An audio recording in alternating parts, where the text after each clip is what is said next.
الحمد لله نحمده ونستعينه ونستغفره ونؤمن به ونتوكل عليه ونعوذ بالله من شرور أنفسنا ومن سيئات أعمالنا من يهده الله فلا مضل له ومن يضلل فلا هادي له وأشهد أن لا إله إلا الله وحده لا شريك له وأشهد أن محمدا عبده ورسوله أما بعد கண்ணியத்திற்குரிய அல்லாஹ்வின் அடியார்களே, வெயில் காலங்களில் செருப்பு நமக்கு அதிகமாக நினைவிற்கு வருகின்றது.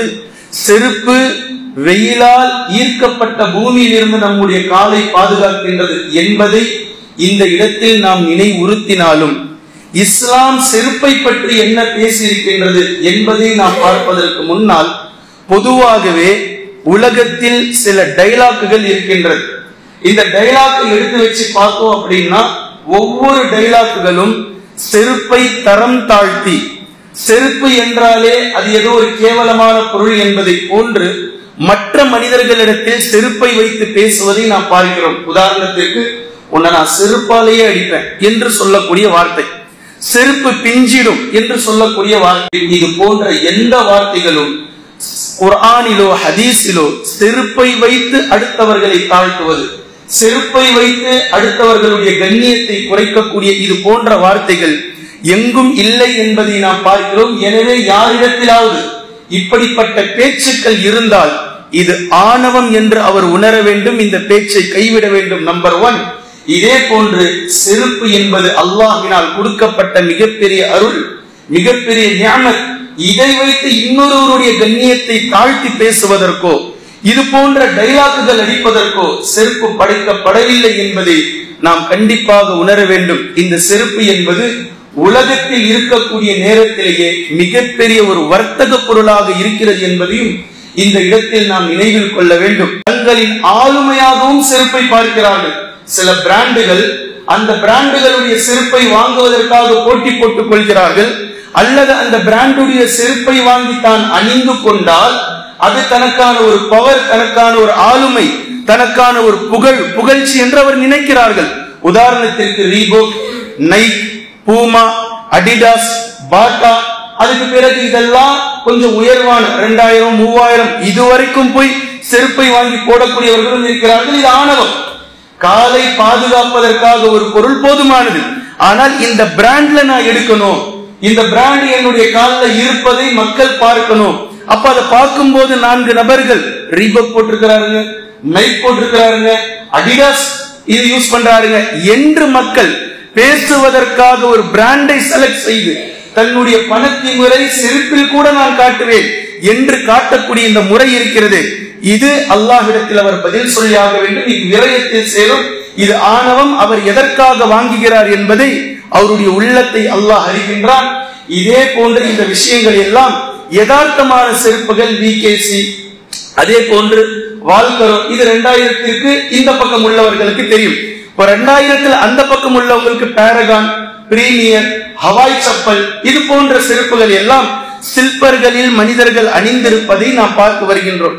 கண்ணியத்திற்குரிய அல்லாஹ்வின் அடியார்களே, இந்த வரிசையில் கிட்டத்தட்ட 2002 உருவான கிராக்ஸ் என்று சொல்லக்கூடிய கம்பெனி 2022 மார்க்கெட்டினுடைய உச்சத்தை தொடுகின்றது. கடந்த வருடம் வரைக்கும் இந்த செப்பலை நீங்கள் பார்த்திருக்கலாம். முன்பகுதியில் ஒரு அம்பாசடர் கார் மாதிரி ஓட்டையா இருக்கும், அந்த செருப்புக்கு முன்னாடி மூடின மாதிரி ஷூ மாடல்ல ஓட்டையா இருக்கும், பின்பகுதி திறந்திருக்கும், ஒரு பெல்ட் ஒன்று இருக்கும்.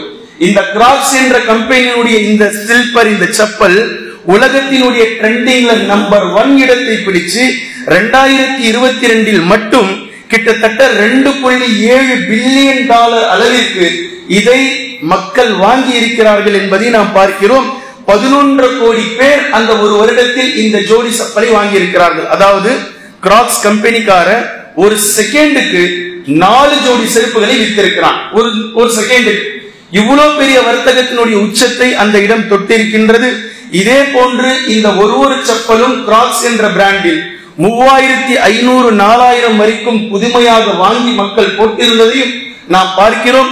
பின்பு பிரபல்யங்கள் அதை யூஸ் பண்ணதற்கு பின்னால் அதையே இந்த வருடங்கள் ரீசேலும் ஆகியிருக்கின்றது. இந்த ரீசேல் $1000 $1000 வரைக்கும் பிரபல்யங்கள் விளையாட்டு வீரர்கள் அணிந்ததினால் அதனுடைய $1000 விற்பனையாகி இருக்கிறது. இந்தியாவினுடைய கணக்கின்படி ஒரு ஜோடி செப்பல் 82,755 ரூபாய்க்கு பிரபல்யங்கள் அணிந்த கிராக்ஸ் என்ற செருப்புகள் ரீசேல் ஆகி இருப்பதையும் நாம் பார்க்கிறோம். கண்ணியத்திற்குரிய அல்லாஹ்வின் அடியார்களே, இதுவெல்லாம் உலகத்தில் ஒரு சில மனிதர்கள் செருப்பை வைத்து தாழ்த்தி கொண்டதும், இன்னும் சில மனிதர்கள் செருப்பை வைத்து பெருமை அடித்துக் கொண்டதும், இப்படி மனிதர்கள் இருக்கும் நிலையில் குர்ஆனையும் ஹதீஸையும் நீங்கள் எடுத்து பார்ப்பீர்களேயானால் இது எவ்வளவு அழகான ஒரு சுன்னத், எவ்வளவு அழகான ஒரு இபாதத் என்பதை நபி ஸல்லல்லாஹு அலைஹி வஸல்லம் அவர்கள் செருப்பினுடைய விஷயத்தில் நமக்கு கற்றுத் தந்திருப்பதை நம்மால் பார்க்க முடிகின்றது. இதனுடைய முதலாவது விஷயமாக குர்ஆனில் இருந்து ஒரு ஆயத்தை நான் சொல்கின்றேன். கிட்டத்தட்ட 3500-400 ஆண்டுகளுக்கு முன்னால் மூசா அலைஹிஸ்ஸலாம் அவர்கள் செருப்பணிந்திருக்கிறார்கள். செருப்பணிந்து கொண்டுதான் அந்த முகத்தஸே துவா தூய பள்ளத்தாக்குக்கு அல்லாஹ்விடத்தில் வேதத்தை வாங்குவதற்காக செல்கிறார்கள். இதை சூரா தாஹா பேசுகின்றது. இன்னி அன ரப்புக ஃபஹ்லஅனா அலைக். தூய பள்ளத்தாக்கிற்கு சென்றவுடன் அல்லாஹ் மூசா அலைஹிஸ்ஸலாம் அவர்களுக்கு அறிவித்தான், கூறினான், இன்னி அன ரப்புக், நிச்சயமாக நான் உங்களுடைய ரப்பாக இருக்கின்றேன். ஃபஹ்லஅனா அலைக், உங்களுடைய 2 செருப்புகளையும் நீங்கள் கழற்றுங்கள். இன்னக பில் வாதில் முகத்தஸி துவா, நீங்கள் தூய ஒரு பள்ளத்தாக்கிற்கு வந்திருக்கிறீர்கள் என்று அல்லாஹ் தஆலா மூசா அலைஹிஸ்ஸலாம் அவர்களுடைய செருப்பை பற்றி சூரத்து தாஹாவில் பேசியிருப்பது நாகரிகத்தினுடைய உச்சத்திலும் உச்சம். அல்லாஹ் தஆலா ஏன் இந்த விஷயத்தை சரியாக மூசா அலைஹிஸ்ஸலாமுடைய விஷயத்தில் கோட் பண்ணி பேசுறான் அப்படின்றதை ஆராய்ச்சி செய்யக்கூடிய நேரத்தில் 2012-15களில் எல்லாம் சில அகழ் ஆராய்ச்சிகள் நடத்தப்பட்டன. இந்த அகழ் ஆராய்ச்சியில், அதாவது பண்டைய காலத்தினுடைய மக்கள் செருப்பை அணிந்திருக்கிறார்கள் 1000 ஆண்டுகளாக என்று அவர்கள் கண்டுபிடித்த வரலாறில் சரியாக 3700 ஆண்டுகளுக்கு முன்னதாக எகிப்தியர்கள் செருப்பை அணிந்தவர்களாக இருந்தார்கள் என்று உலகம் சாட்சி சொல்வதை நாம் பார்க்கிறோம். இதை அல்லாஹ் தஆலா அரைவரியில் சொல்லிவிட்டு செல்கின்றார். இஸ்லாமிய பார்வையில் செருப்பு அணிவது என்பது ஒரு இபாதத். நபி ஸல்லல்லாஹு அலைஹி வஸல்லம் அவர்களால் நமக்கு காட்டி கொடுக்கப்பட்ட ஒரு அழகான ஒரு வழிமுறை என்பதை நாம் நினைவில் கொள்ள வேண்டும். நபி ஸல்லல்லாஹு அலைஹி வஸல்லம் அவர்கள் கூறிய ஹதீஸ்களை நாம் பார்க்கிறோம். அதிகமாக செருப்பணியுங்கள், அதாவது செருப்பில்லாம இருக்காதீங்க. செருப்பை எப்போதும் நீங்கள் செருப்போடு இருங்கள். செருப்போடு இருப்பது என்பது சாதாரணமாக நடந்து செல்லக்கூடிய ஒரு மனிதரை விட வாகனத்தில் செல்பவர் எப்படியோ இது போன்று செருப்பணியாமல் இருப்பவரை விட செருப்பு அணிந்திருப்பவர் வாகனத்தில் செல்பவருக்கு சமமானவரை போன்றவர் ஆவார் என்று அல்லாஹ்வின் தூதர் ஸல்லல்லாஹு அலைஹி வஸல்லம் அவர்கள் கூறியிருப்பதை நாம் பார்க்கிறோம். இதே போன்று இரண்டாவது, எனவே செருப்பணியக்கூடிய நேரத்தில் இது ஒரு சுன்னா.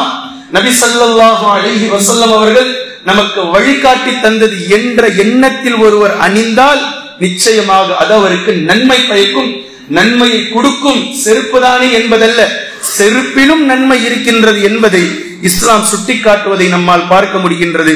இரண்டாவது, நபி ஸல்லல்லாஹு அலைஹி வஸல்லம் அவர்கள் புதிய விஷயத்தை எப்போது அணிந்தாலும் எடுத்தாலும் அதற்காக துஆவை ஓதுவார்கள்.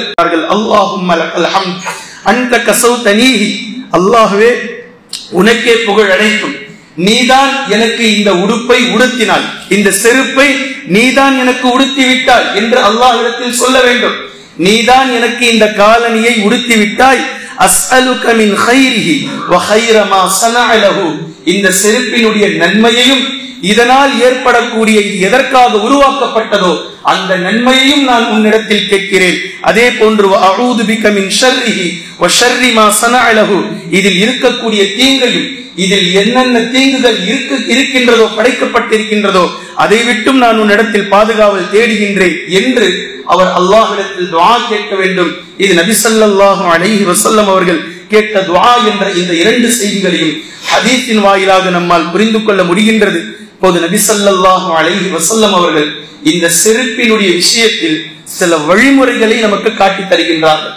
சஹாபாக்களிடத்தில் யூதர்கள் சஹாபாக்களை பார்த்து ஏளனமாக பேசினார்கள். இவர்களுடைய நபி இவர்களுக்கு சிறுநீர் கழிப்பதற்கும் மலம் ஜலம் கழிப்பதற்கும் சொல்லிக் கொடுத்துக் கொண்டிருக்கிறார் என்று சஹாபாக்களை பார்த்து யூதர்கள் ஏளனமாக சொல்லக்கூடிய நேரத்தில் சஹாபாக்கள் அதை பெருமிதத்தோடு வெளிப்படுத்தினார்கள். ஆம், எங்களுக்கு அல்லாஹ்வின் தூதர் ஸல்லல்லாஹு அலைஹி வஸல்லம் அவர்கள் எப்படி சிறுநீர் கழிப்பது, எப்படி மலம் கழிப்பது, எப்படி செருப்பு அணிவது கூட எங்களுக்கு சொல்லி தந்திருக்கிறார்கள் என்று சஹாபாக்கள் அதை பெருமையோடு பேசியிருக்கிறார்கள் என்பதை ஹதீஸ்களிலே நம்மால் பார்க்க முடிகின்றது. நபி ஸல்லல்லாஹு அலைஹி வஸல்லம் அவர்கள் கூறினார்கள், இதன் தஅல அஹதுக்கும், உங்களில் ஒருவர் செருப்பை போட துவங்கினால் ஃபல்யப்த பில் யும்னா, வலது காலை கொண்டு துவங்கட்டும். வலது காலை முதல்ல போடுங்க. வஇதா நஸஅ ஃபல்யப்த பிஷ்ஷிமால், செருப்பை உங்களில் இரண்டு செருப்பையும் போட்டதற்கு பின்னால் கழற்றினால் இடது காலை முதலில் கழற்றட்டும். வலது காலை போடும் போது முதலாவதாக இருக்கட்டும், கழற்றக்கூடிய நேரத்தில் வலது கால் இரண்டாவதாக இருக்கட்டும் என்று அல்லாஹ்வின் தூதர் ஸல்லல்லாஹு அலைஹி வஸல்லம் அவர்கள் கூறிய ஹதீஸை ஸஹீஹுல் புகாரியில் இருப்பதை நாம் பார்க்கிறோம். இதே போன்று முஸ்லிமில் இதே ஹதீஸ் வருகின்றது. கூடுதலாக இன்னொரு செய்தியை நபி ஸல்லல்லாஹு அலைஹி வஸல்லம் அவர்கள் அந்த ஹதீஸில் கூறுகின்றார்கள், போடும் போது வலது காலை முதலாவதாக போடுங்கள், கழற்றக்கூடிய நேரத்தில் இடது காலை முதலாவதாக கழற்றுங்கள் என்று சொல்லிவிட்டு, ஒருவர் உங்களுடைய செருப்பில் ஒற்றை செருப்போடு நடக்க வேண்டாம். ஒரு செருப்பை மட்டும் போட்டுக்கிட்டு போகாதீங்க. போட்டா ரெண்டு செருப்பையும் போடுங்க அல்லது இரண்டையும் கழற்றி விடுங்கள். சில நேரங்களில் யாராவது ஒருத்தர் செருப்பை மாற்றி விட்டு போயிடுவார்கள். அதை தனியா நான் சொல்றேன் புரிவதற்காக. செருப்பை மாற்றி போட்டுக்கொண்டு சென்று விடுவார்கள். ஒத்த செருப்பை ஒரு காலில் போட்டுக்கிட்டு இன்னொரு செருப்பு இல்லாம ஒத்த செருப்புல போறதை மார்க்கம் அனுமதிக்கல. போட்டால் இரண்டையும் போடுங்கள் அல்லது இரண்டையும் கழற்றி விட்டு விடுங்கள். அதே மாதிரி இந்த கால்ல ஒரு செருப்பு, அந்த கால்ல இன்னொரு ஒரு மாதிரியான செருப்பு, இதையும் இஸ்லாம் அனுமதிக்கல. போட்டா ஜோடியா சரியான செருப்பை போடுங்கள் என்று இஸ்லாம் சொல்வதை நம்மால் பார்க்கின்றோம். இதே போன்று நபி ஸல்லல்லாஹு அலைஹி வஸல்லம் அவர்கள் இன்னொரு ஹதீஸில் கூறினார்கள், உங்களுடைய செருப்பினுடைய பட்டி அருந்து விட்டால், அது உங்களுக்கு தொல்லை கொடுக்கக்கூடியதாக இருந்தால் அதை சீர் செய்யாமல் சரி செய்யாமல் நீங்கள் அணிய வேண்டாம். அதை சரி பண்ணுங்க. முதல்ல செருப்பு பிஞ்சு போச்சு அப்படின்னா அதை தச்சு போடுங்க, சரி செய்து போடுங்கள். அது ஒரு பாட்டுக்கு ஒரு பக்கம் இழுத்துக்கிட்டே அப்படியே தரன்னு சொல்லிட்டு ரோட்ல அந்த மாதிரி போட்டுட்டு போகாதீர்கள் என்று நபி ஸல்லல்லாஹு அலைஹி வஸல்லம் அவர்கள் கூறியிருக்கிறார்கள். இதே போன்று நபி ஸல்லல்லாஹு அலைஹி வஸல்லம் அவர்கள் தங்களுடைய செருப்பை அணிவதற்கு முன்னால் துடைத்திருக்கிறார்கள் என்பதை ஹதீஸிலே நாம் பார்க்கிறோம். அலி ரலியல்லாஹு அன்ஹு அவர்களும் இப்னு உமர் ரலியல்லாஹு அன்ஹு அவர்களும் தங்களுடைய செருப்பை துடைக்கக்கூடியவர்களாக இருந்தார்கள். இதை பார்க்கக்கூடிய தாபிஈகள் இப்படித்தான் நபி ஸல்லல்லாஹு அலைஹி வஸல்லம் அவர்கள் செய்வார்களா என்று கேட்டதற்கு, ஆம், நபி ஸல்லல்லாஹு அலைஹி வஸல்லம் அவர்களை நாங்கள் இப்படித்தான் கண்டோம், செருப்பை துடைப்பார்கள் என்று அலி ரலியல்லாஹு அன்ஹு அவர்களும் இப்னு உமர் ரலியல்லாஹு அன்ஹு அவர்களும் சொல்லி இருக்கக்கூடிய செய்திகளை நம்மால் பார்க்க முடிகின்றது. இதே போன்று இன்னொரு ஹதீஸில் நபி ஸல்லல்லாஹு அலைஹி வஸல்லம் அவர்கள் கூறியிருக்கிறார்கள், உங்களுடைய செருப்புகள் அணிவதில் உங்களுக்கு சிரமம் தருவதாக இருந்தால், உதாரணத்திற்கு செப்பல் நார்மலா செருப்பு மாதிரி இருந்தா ஓகே, ஒரு ஷூ, இந்த ஷூவை சில நேரங்கள்ல நின்று கொண்டே போட்டுக்கொள்ள முடியாது. நபி ஸல்லல்லாஹு அலைஹி வஸல்லம் அவர்கள் சொல்றாங்க, உங்களுடைய செருப்புகள் சிரமம் தரும் வகையில் இருந்தால் அவர் அமர்ந்து செருப்பு அணியட்டும், நின்றுகிட்டே போடாதீங்க. நின்று கொண்டே காலை இப்படி தூக்கிக்கிட்டு இப்படி பண்றது அல்லது வேற மாதிரியா இழுக்கிறது, காலை இப்படி செய்யாமல் அவர் அமரட்டும், அமர்ந்து கொண்டு அவருடைய செருப்பை அணிந்து கொண்டு எழுந்து செல்லட்டும் என்று நபி ஸல்லல்லாஹு அலைஹி வஸல்லம் அவர்கள் சொல்லி இருப்பதையும் நாம் பார்க்கிறோம். இதே போன்று கபர்ஸ்தானுடைய விஷயத்தில் மையவாடிக்கு சென்றால் இரண்டு ஹதீஸ்கள் நமக்கு முன்னால் வருகின்றன. ஒன்று, செருப்போடு செல்லலாம். இதற்கான ஆதாரத்தினுடைய ஹதீஸ், நீங்கள் ஒரு மையத்தை அடக்கியதற்கு பின்னால் அந்த மையத்துக்காக நின்று துஆ செய்து கடைசி நபர் செல்லக்கூடிய அந்த கடைசி செருப்போசையை மையத் கேட்கிறது என்று நபி ஸல்லல்லாஹு அலைஹி வஸல்லம் அவர்கள் கூறிய ஹதீஸில் இருந்து கபரஸ்தானிற்கு செருப்பணிந்து செல்லலாம் என்றும் நமக்கு புரிகின்றது. அதே நேரத்தில் நபி ஸல்லல்லாஹு அலைஹி வஸல்லம் அவர்கள் ஒரு ஜனாசாவில் கலந்துவிட்டு தஃபன் செய்ததற்கு பின்னால் துஆ செய்து கொண்டு இருக்கக்கூடிய நேரத்தில் ஒரு நபித்தோழர் செருப்போடு கபர்களுக்கு இடையில் நடந்து செல்லும் போது நபி ஸல்லல்லாஹு அலைஹி வஸல்லம் அவரை பார்த்து கூறினார்கள், யா சாஹிபஸ் சிபியத்தைன் அல்கிஹிமா, உங்களுடைய 2 செருப்புகளையும் நீங்கள் கழற்றி போடுங்கள் என்று நபி ஸல்லல்லாஹு அலைஹி வஸல்லம் அவர்கள் சொல்லியதை நாம் பார்க்கிறோம். இந்த இடத்தில் இந்த 2 ஹதீஸ்களையும் வைத்து நாம் துல்லியமாக ஆராயக்கூடிய நேரத்தில் நபி ஸல்லல்லாஹு அலைஹி வஸல்லம் அவர்கள் 2 கருத்துக்களில் அதை சொல்லி இருக்கிறார்கள். ஒன்று, செருப்பணிந்த காலோடு அவருடைய பாதங்கள் கபரின் மீது ஏறி இருக்கலாம். நம்பர் 1, அதை நபி அவர்கள் தடுக்கிறார்கள். கபர்கள் இருக்கிறது, ஆனால் தங்களுடைய கால் கபர் மீது ஏறாமல் மற்ற பகுதிகளில் செருப்போடு செல்வது இஸ்லாம் தடை செய்யவில்லை.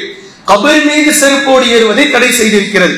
இரண்டாவது விஷயம், அவர் அணிந்திருந்த இந்த செருப்பை சிபுத்தையத்தை என்று அந்த செருப்பினுடைய பிராண்டை சொல்லி நபி அவர்கள் சொல்றாங்க. 1400 ஆண்டுகளுக்கு முன்னதாகவும் செருப்பில் சில பிராண்டுகள் இருந்தது. அவர்களிடத்தில் இருந்த பிராண்ட் என்னவென்றால், உயர் ரகமான பெருமையை காட்டுவதற்காக சிபுத்தியத்தை, இதை சபுத்தை என்று சொல்கிறார்கள்.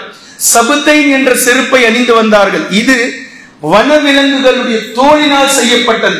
சிங்கம், புலி, சிறுத்தை போன்ற வனவிலங்குகளுடைய தோலை கொண்டு செய்யப்பட்ட இந்த செருப்பை அவர் அணிந்திருந்தால் இது பெருமையின் அடையாளம்.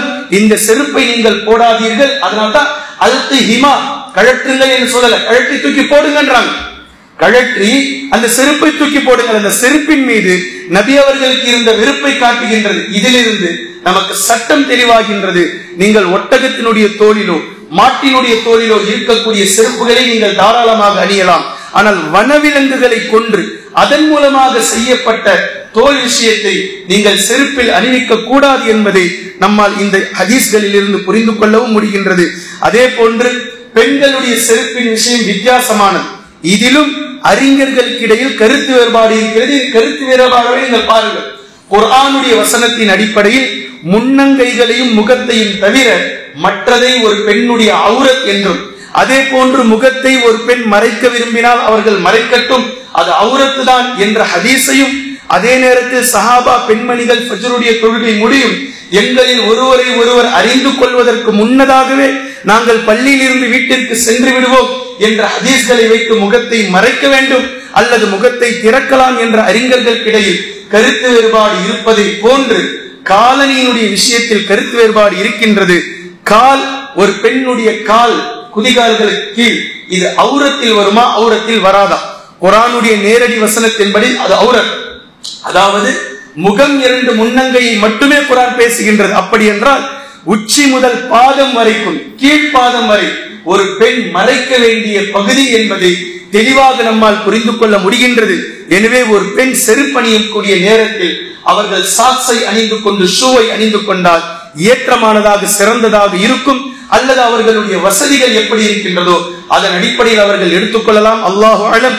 பெண்கள் இதில் கவனம் செலுத்தக்கூடிய நேரத்தில் இது ஒரு விரும்பத்தக்க செயலாக அவர்களுக்கு மாறிவிடும் என்பதில் எந்த விதமான சந்தேகமும் இல்லை. கண்ணியத்திற்குரிய அல்லாஹ்வின் அடியார்களே, சில சுன்னத்துகள் நபி ஸல்லல்லாஹு அலைஹி வஸல்லம் அவர்களுடைய காலத்தில் அழகானதாக இருந்தது. இதை அறிஞர்கள் மக்களுக்கு மத்தியில் சொல்லாததினாலோ அல்லது மக்கள் அதை பற்றி தேடல் கொண்டு புரியாததினாலோ இந்த சுன்னாக்கள் மறைந்து விட்டது. அப்படிப்பட்ட சுன்னாவில் ஒன்றுதான் நபி ஸல்லல்லாஹு அலைஹி வஸல்லம் அவர்களுடைய வழிமுறைகளில் ஒன்றுதான் செருப்பை அணிந்து கொண்டு தொழுவது என்பது. நபி ஸல்லல்லாஹு அலைஹி வஸல்லம் அவர்களுடைய தெளிவான ஹதீஸ், காலிஃபல் யஹூத், யூதர்களுக்கு நீங்கள் மாற்றம் செய்யுங்கள், ஃபஇன்னஹும், நிச்சயமாக அவர்கள், லா யுஸல்லூன ஃபீ நிஆலிஹிம் வலி கிஃபாஃபிஹிம், அவர்கள் செருப்பை அணிந்து கொண்டு தொழமாட்டார்கள்.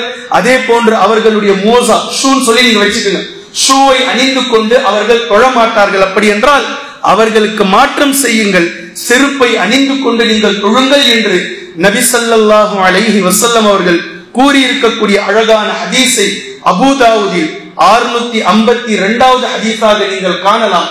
எனவே செருப்பணிந்து தொழுவது என்பது எல்லா நேரங்களிலும் செய்ய வேண்டும் என்பதல்ல. செருப்பு அணிந்து தொழுவது என்பது ஒரு அழகான சுன்னத். உங்களுக்கு சந்தர்ப்பம் கிடைக்கக்கூடிய நேரத்தில் தாராளமாக செருப்பணிந்து நீங்கள் தொழலாம். அனஸ் பின் மாலிக் ரலியல்லாஹு அன்ஹு அவர்களிடத்தில் அபூ ஹுரைரா ரலியல்லாஹு அன்ஹு அவர்கள் கேட்கிறார்கள், நபி ஸல்லல்லாஹு அலைஹி வஸல்லம் அவர்கள் செருப்பை அணிந்து கொண்டு தொழக்கூடியவர்களாக இருந்தார்களா என்று கேட்டபோது அனஸ் பின் மாலிக் ரலியல்லாஹு அன்ஹு அவர்கள், ஆம், நபி ஸல்லல்லாஹு அலைஹி வஸல்லம் அவர்கள் ஒன்றுக்கு பலமுறை செருப்பை அணிந்து கொண்டு தொழுததை நான் பார்த்திருக்கிறேன், அவர்களோடு தொழுதிருக்கிறேன் என்று சொல்லக்கூடிய ஹதீஸ் சஹீஹுல் புகாரியில் 386வது செய்தியாக நீங்கள் காணலாம். அதே போன்று பிரபல்யமான இன்னொரு செய்தியை பாருங்கள். நபி ஸல்லல்லாஹு அலைஹி வஸல்லம் அவர்கள் ஜமாத் தொழுகையை தொழ வைத்துக் கொண்டிருக்கிறார்கள். சஹாபாக்கள் பின்னால் தொழுது கொண்டிருக்கிறார்கள். தொழுது கொண்டிருக்கக்கூடிய நேரத்திலேயே நபி ஸல்லல்லாஹு அலைஹி வஸல்லம் அவர்கள் தங்களுடைய செருப்பை கழற்றி விடுகிறார்கள். இதை பார்த்த சஹாபாக்கள் எல்லோரும் அவர்களும் தங்களுடைய செருப்பை கழற்றி விட்டார்கள். இப்போது தொழுகை முடிந்ததற்கு பின்னால் சஹாபாக்கள் இடத்தில் நபி அவர்கள் கேட்டார்கள், நான் செருப்பை கழற்றினேன், அதற்கு காரணம் இருக்கிறது, நீங்கள் ஏன் செருப்பை கழற்றி விட்டீர்கள்? அல்லாஹ்வின் தூதரே, நாங்கள் ஏன் கழற்றினோம்? நீங்க கழற்றினீங்க, நாங்க கழற்றினோம், எங்களுக்கு வேற எதுவும் தெரியாது. நபி ஸல்லல்லாஹு அலைஹி வஸல்லம் அவர்கள் கூறினார்கள், என்னுடைய செருப்பில் நஜீஸ் இருப்பதாக ஜிப்ரீல் அலைஹிஸ்ஸலாம் அவர்கள் இறங்கி எனக்கு வகை அறிவித்தார்கள், அதனால் நான் கழற்றி விட்டேன், உங்களுடைய செருப்போடு நீங்கள் தொழுதிருக்கலாமே என்று நபி ஸல்லல்லாஹு அலைஹி வஸல்லம் அவர்கள் சொல்லி இருக்கக்கூடிய பிரபல்யமான ஹதீஸையும் நாம் இந்த செருப்பினுடைய விஷயத்தில் பார்க்கிறோம். இதே போன்று செருப்பை கழற்றி விட்டு தொழக்கூடிய அந்த நிலையும், செருப்போடு தொழக்கூடிய நிலையும், செருப்பை கழற்றி விட்டு ஒருவர் தொழுதால் அவர் தங்களுடைய செருப்பை தன்னுடைய தொழுகை இடது பக்கத்தில் வைக்கட்டும் என்ற ஒழுங்கையும் சொல்லித்தராங்க. வலது பக்கத்தில் வைக்கக்கூடாது, முன்பக்கத்தில் வைக்கக்கூடாது, இடது பக்கத்தில் அவர் தன்னுடைய செருப்பை வைக்கட்டும் அல்லது தனக்கு பின்னால் வைக்கட்டும் என்று நபி ஸல்லல்லாஹு அலைஹி வஸல்லம் அவர்கள் கூறி இருக்கக்கூடிய இந்த ஹதீஸை பெருநாள் திடலிலே இன்ஷா அல்லாஹ் நம்மால் அமல் செய்ய முடியும். ஒட்டுமொத்த நபர்களும் தங்களுடைய இடது பக்கமாக செருப்பை ஆக்க வேண்டும். அல்லாஹு தஆலா இந்த உலகத்தில் படைத்திருக்கக்கூடிய ஒவ்வொரு படைப்பை காணும் போது நம்மால் மிக அழகாக புரிந்து கொள்ள முடியும். செருப்பு என்பது மனிதனுக்கு அவசியம், அதை அவன் அணிந்தாக வேண்டும், அணிந்து கொள்ளட்டும், தன்னுடைய பயணத்திற்கு அது இலகுவாக இருக்கும் என்ற தொனியில் எந்த கால்நடைகள் எல்லாம் மனிதனுடைய பயண தேவைக்காக பயன்படுகின்றதோ அந்த கால்நடைகளுக்கு அல்லாஹு தஆலா ஷூவை வைத்தே படைத்திருப்பதை நாம் பார்க்கிறோம். இதைத்தான் குழம்பு என்று நாம் சொல்கின்றோம். ஒட்டகம், குதிரை, அதே போன்று கழுதை, கோவேறு கழுதை, ஆடு, இவைகள் எல்லாம் மனிதனுடைய அதிகமான பயன்பாட்டிற்கு தேவைப்படக்கூடியவை. இவைகள் நடைப்பயணத்தை அதிகமாக எடுத்துக்கொள்ளக்கூடியவை.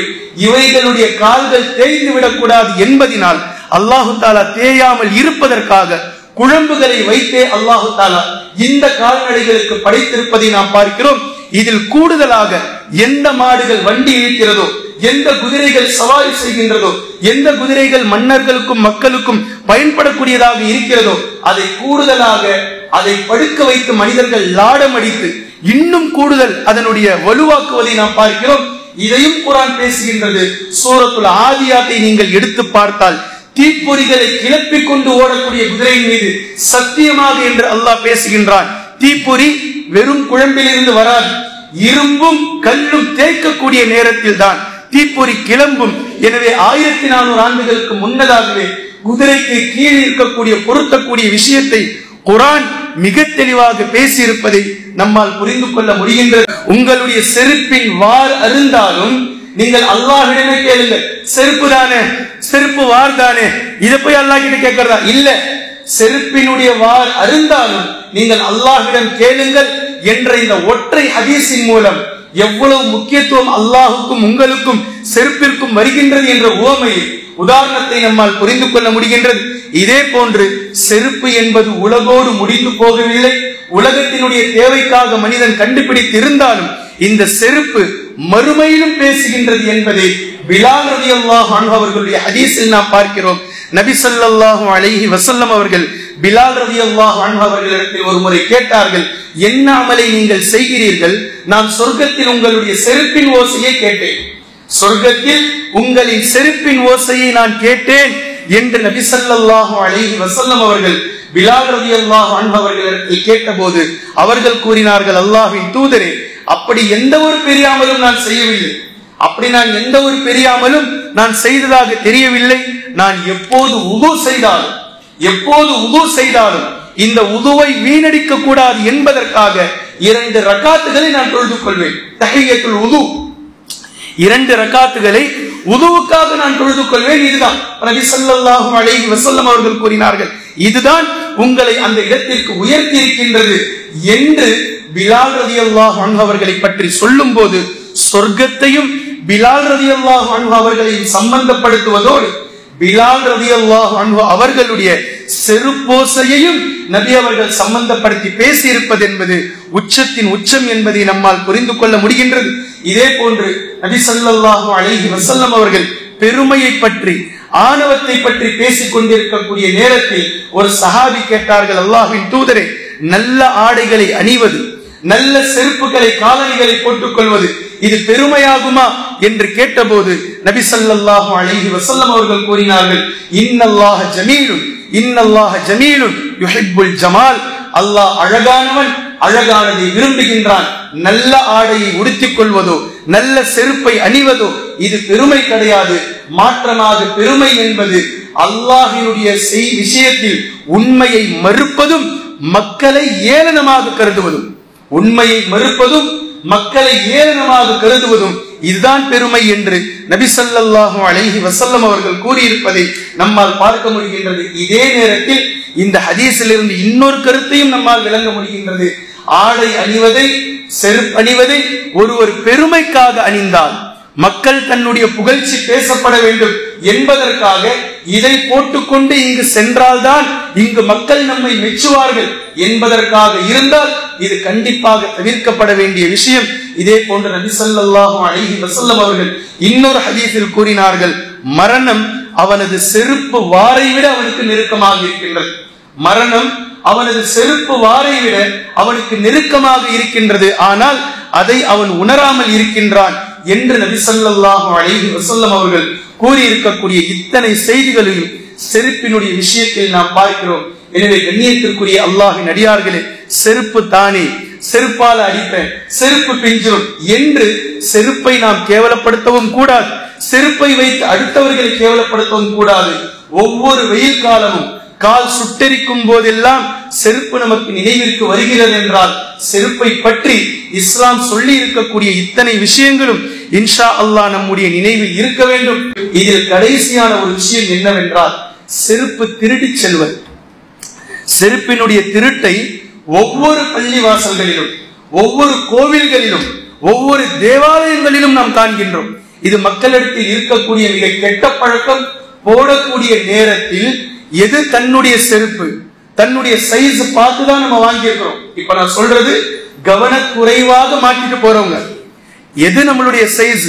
ஒரு சில நபர்கள் ஒரு ஊர்ல ஒரே மாதிரி 10 பேர் செருப்பு வாங்கி இருப்பாங்க, இருந்தாலும் சைஸ் வித்தியாசம் இருக்கு, வாங்கின இடம், விடக்கூடிய இடம், இவற்றையெல்லாம் கவனத்தில் கொண்டு எது தங்களுடைய செருப்பு, தான் வாங்கியது எது, தன்னுடைய சைஸ் எது என்பது எல்லாம் கவனத்தில் கொண்டு இருப்பது மிக அழகானதாக இருக்கும். அதே நேரத்தில் திருடுவதற்காகவே சில நபர்கள் இருக்கிறார்கள். இவர்கள் அல்லாஹ்விடத்தில் கண்டிப்பாக பிடிக்கப்படுவார்கள்.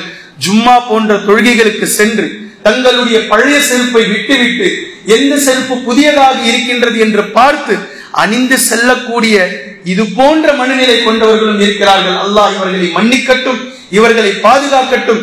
இதே போன்று காணாமல் போச்சே, அவர் வருத்தப்பட வேண்டாம். அல்லாஹ் உங்களுக்கு அதை சதகாவினுடைய பட்டியலில் சேர்த்து விடுவான். உங்களுடைய செருப்பு காணாமல் போய்விட்டால் உங்களுடைய பங்களிப்பில் அல்லாஹ் அதை சதகாவில் சேர்த்து விடுவான். அதற்காக வருத்தப்பட வேண்டியதில்லை, இன்ஷா அல்லாஹ் பொறுத்துக் கொள்ளுங்கள். ஆனால் இது போன்ற காரியங்களை பள்ளிவாசலில் வந்து செய்வது என்பது மிகவும் அபத்தமானது என்பதை நினைவில் கொள்ள வேண்டும். நபி ஸல்லல்லாஹு அலைஹி வஸல்லம் அவர்கள் எங்களுக்கு மத்தியில் ஒரு நாள் எழுந்தார்கள். எழுந்து மறுமையை பற்றி உரை நிகழ்த்தினார்கள். இது நீண்ட நெடிய ஒரு ஹதீஸ், அதனுடைய பகுதியாக நான் சொல்கின்றேன். நாளை மறுமை நாளையில் நீங்கள் எழுப்பப்படுவீர்கள். எழுப்பப்படக்கூடிய நேரத்தில் செருப்பணியாதவர்களாக, நீங்க ரீபோக் போடுங்க, அடிடாஸ் போடுங்க, நீங்க பாட்டா போட்டு படம் காட்டுங்க, நீங்க பிராண்ட் அளவுல என்ன வேணா நீங்க செருப்பை போட்டுக்கிட்டுருங்க. மறுமை நாளையில் எழுப்பப்படக்கூடிய நாளில் செருப்பணியாதவர்களாகவும், அதே போன்று ஹத்னா செய்யப்படாதவர்களாகவும், நிர்வாணிகளாகவும், எந்த டிரெஸ்ஸும் இல்லாம அல்லாஹு தஆலா அவர்களை எழுப்புவான் என்று சொல்லிவிட்டு சூரத்துல் அம்பியாவினுடைய வசனத்தை ஓதி காட்டினார்கள். இந்த உலகத்தை நாம் எப்படி படைத்தோமோ, கமா பதஅனா அவ்வல ஹல்கின் நுஈது, மீண்டும் அதை அப்படியே நாம் மீட்டுவோம்.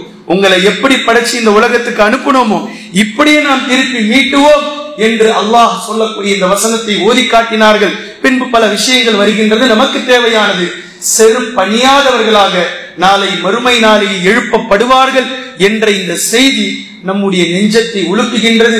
எனவே செருப்பு அணியும் போதெல்லாம், யா அல்லாஹ், இந்த உலகத்தில் செருப்பு அணிவதற்கு நீ எனக்கு பாக்கியம் தந்திருக்கிறாய், நாளை என்னுடைய மறுமை செருப்பில்லாமல் நீ எங்களை எழுப்புவாய் என்ற மறுமையை நினைவுபடுத்தக்கூடிய செருப்பாகவும் நம்முடைய ஒவ்வொரு செருப்பும் இருக்கின்றது என்பதை செருப்பை பார்க்கும் போதெல்லாம், அணியும் போதெல்லாம், கழற்றும் போதெல்லாம் அல்லாஹ்விடத்தில் துஆ செய்து கொள்ளுங்கள் மறுமைக்காக.